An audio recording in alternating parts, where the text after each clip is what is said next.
नमस्कार दोस्तों, इस वीडियो में हम डिस्कस करेंगे कि बोन बेस प्लस कैप्सूल का उपयोग किन कंडीशंस में किया जाता है, बोन बेस प्लस कैप्सूल को कैसे लेना चाहिए और बोन बेस प्लस कैप्सूल की वजह से क्या साइड इफेक्ट्स हो सकते हैं। और यह भी डिस्कस करेंगे कि बोन बेस प्लस कैप्सूल को लेते समय क्या क्या सावधानियां रखनी चाहिए और किन व्यक्तियों के लिए बोन बेस प्लस कैप्सूल को लेना जरूरी होता है और किन व्यक्तियों में कैल्शियम की कमी होने का जोखिम अधिक होता है। हमारे शरीर में दांतों और हड्डियों को मजबूत बनाए रखने के लिए कैल्शियम बेहद ही जरूरी होता है। हमारे शरीर का 99% कैल्शियम हमारे शरीर की हड्डियों और दांतों में स्टोर होता है और बचा हुआ 1% हमारे ब्लड में होता है। जब हमारे ब्लड में कैल्शियम की कमी हो जाती है तब हमारा शरीर हड्डियों और दांतों से कैल्शियम लेने लग जाता है, जिसकी वजह से धीरे धीरे हड्डियां और दांत कमजोर होने लग जाते हैं। हड्डियां कमजोर होने की वजह से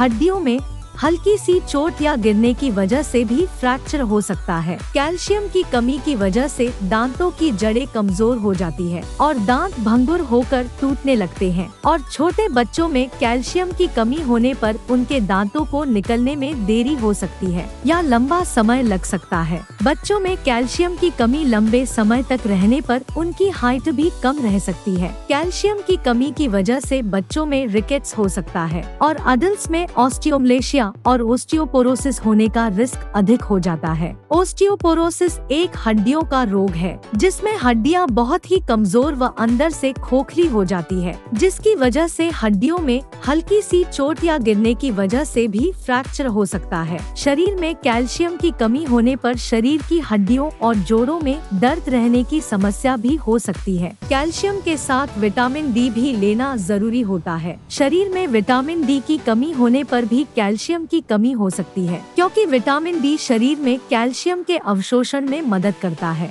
और शरीर में विटामिन डी की कमी होने पर शरीर भोजन से कैल्शियम का अवशोषण अच्छी तरह से नहीं कर पाता है, जिसकी वजह से शरीर में कैल्शियम की कमी हो सकती है। अगर आप कैल्शियम की कमी को पूरा करने के लिए अकेले कैल्शियम के सप्लीमेंट्स ले रहे हैं तो ऐसी स्थिति में आपके द्वारा लिए जाने वाले कैल्शियम के सप्लीमेंट्स बेकार है, क्योंकि विटामिन डी के बिना आपके शरीर में कैल्शियम का अवशोषण नहीं होगा और आपके द्वारा लिए जाने वाले कैल्शियम के सप्लीमेंट्स पेशाब के जरिए शरीर से बाहर निकल जाएंगे। इसलिए कैल्शियम और विटामिन डी को एक साथ लेना जरूरी होता है। बोन बेस प्लस कैप्सूल में कैल्शियम के साथ साथ विटामिन डी भी होता है, इसलिए आपको विटामिन डी के सप्लीमेंट्स अलग से लेने की जरूरत नहीं होती है। दोस्तों, अगर आपको वीडियो पसंद आ रहा है तो कृपया वीडियो को लाइक करना व चैनल को सब्सक्राइब करना न भूले। अब हम डिस्कस करेंगे कि बोन बेस प्लस कैप्सूल का उपयोग किन कंडीशंस में किया जाता है। बोन बेस प्लस कैप्सूल का उपयोग शरीर में कैल्शियम की कमी होने पर, हड्डियों में फ्रैक्चर होने पर,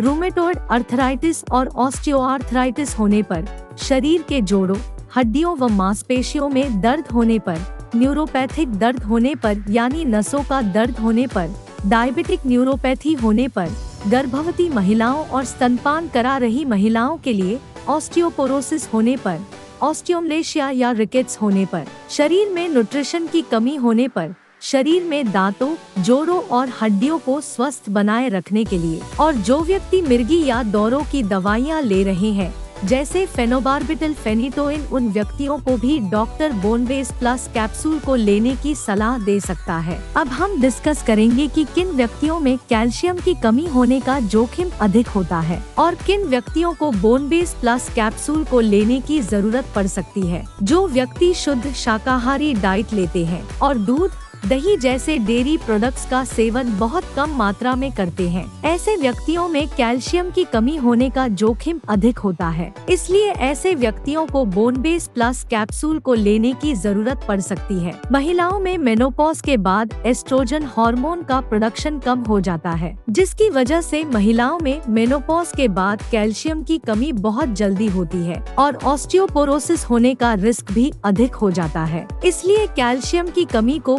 पूरा करने के लिए और ऑस्टियोपोरोसिस से बचने के लिए डॉक्टर मेनोपॉज के बाद महिलाओं को भी बोन बेस प्लस कैप्सूल को लेने की सलाह दे सकते हैं। अगर आप ज्यादा मात्रा में प्रोटीन या नमक का सेवन करते हैं तो आपके शरीर में कैल्शियम की कमी हो सकती है, क्योंकि प्रोटीन और नमक का सेवन अधिक मात्रा में करने से शरीर से कैल्शियम ज्यादा मात्रा में बाहर निकलता है। अगर आपने स्टेरॉइड दवाइयाँ जैसे प्रेडनिसोलोन, मिथाइल प्रेडनिसोलोन, डिफ्लाजाकोरेट और बीटामेथासोन आदि दवाओं का सेवन लंबे समय तक किया है या कर रहे हैं तो आपका doctor bone base plus capsule को लेने की सलाह दे सकता है, क्योंकि स्टेरॉइड दवाओं का लंबे समय तक सेवन करने से ऑस्टियोपोरोसिस हो सकता है। इसलिए ऑस्टियोपोरोसिस होने के रिस्क को कम करने के लिए भी doctor bone base plus capsule को लेने की सलाह दे सकता है। इसके अलावा किडनी फेलियर होने पर भी शरीर में कैल्शियम की कमी बहुत जल्दी होती है। जिन व्यक्तियों को लैक्टोज इंटॉलरेंस की समस्या है उन व्यक्तियों में भी कैल्शियम की कमी हो सकती है। लैक्टोज इंटॉलरेंस की समस्या होने पर व्यक्ति दूध को अच्छी तरह से पचा नहीं पाता है, जिसकी वजह से भी शरीर में कैल्शियम की कमी हो सकती है। अगर किसी व्यक्ति को दूध को पीने के बाद पेट में दर्द,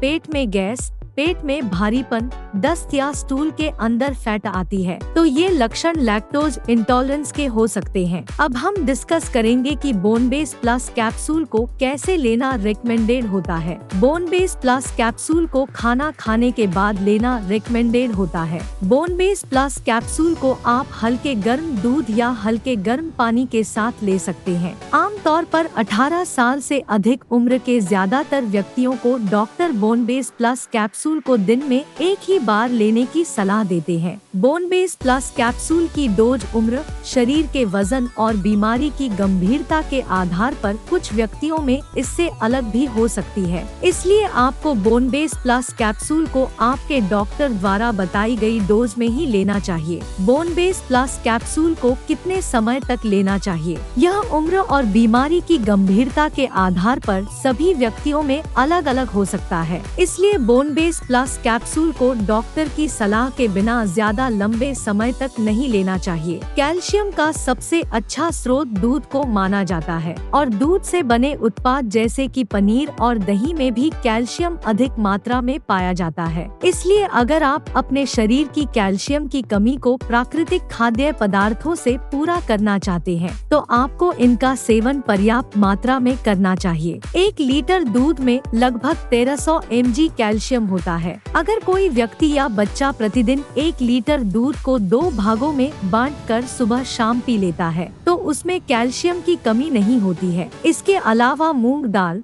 बादाम, नारियल, सोयाबीन, आम, संतरा और आंवला भी कैल्शियम से भरपूर होते हैं, इसलिए इनका सेवन आपको भरपूर मात्रा में करना चाहिए। साइड इफेक्ट्स की बात करें तो वैसे तो बोन बेस प्लस कैप्सूल एक बहुत ही सुरक्षित दवा है और ज्यादातर व्यक्तियों में बोन बेस प्लस कैप्सूल की वजह से कोई साइड इफेक्ट्स नहीं होते हैं। लेकिन अगर आप बोन बेस प्लस कैप्सूल को रिकमेंडेड डोज से ज्यादा डोज में लेते हैं तो इसकी वजह से ब्लड में कैल्शियम का लेवल ज्यादा हो सकता है, जिसको हाइपरकैल्सीमिया भी कहते हैं। शरीर में कैल्शियम का स्तर ज्यादा होना भी नुकसानदायक होता है। कुछ रिसर्च में यह पाया गया है कि ब्लड में कैल्शियम का लेवल ज्यादा होने से दिल से संबंधित रोग होने का रिस्क अधिक हो जाता है। किडनी में पथरी होने का रिस्क भी अधिक हो जाता है। इसलिए डॉक्टर की सलाह के बिना बोन बेस प्लस कैप्सूल को ज्यादा डोज में या ज्यादा लंबे समय तक लेने से बचना चाहिए। अब हम डिस्कस करेंगे कि बोन बेस प्लस कैप्सूल को लेते समय क्या क्या सावधानियां रखनी चाहिए।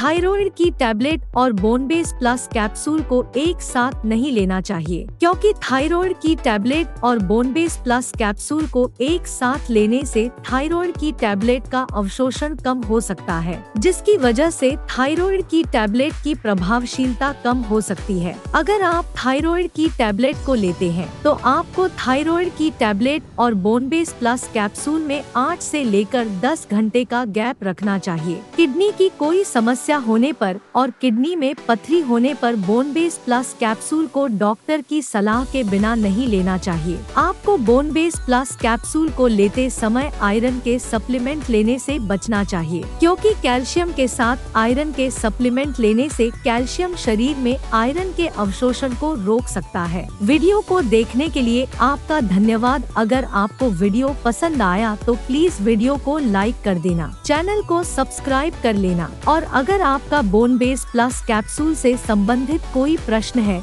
तो आप कमेंट करके पूछ सकते हैं।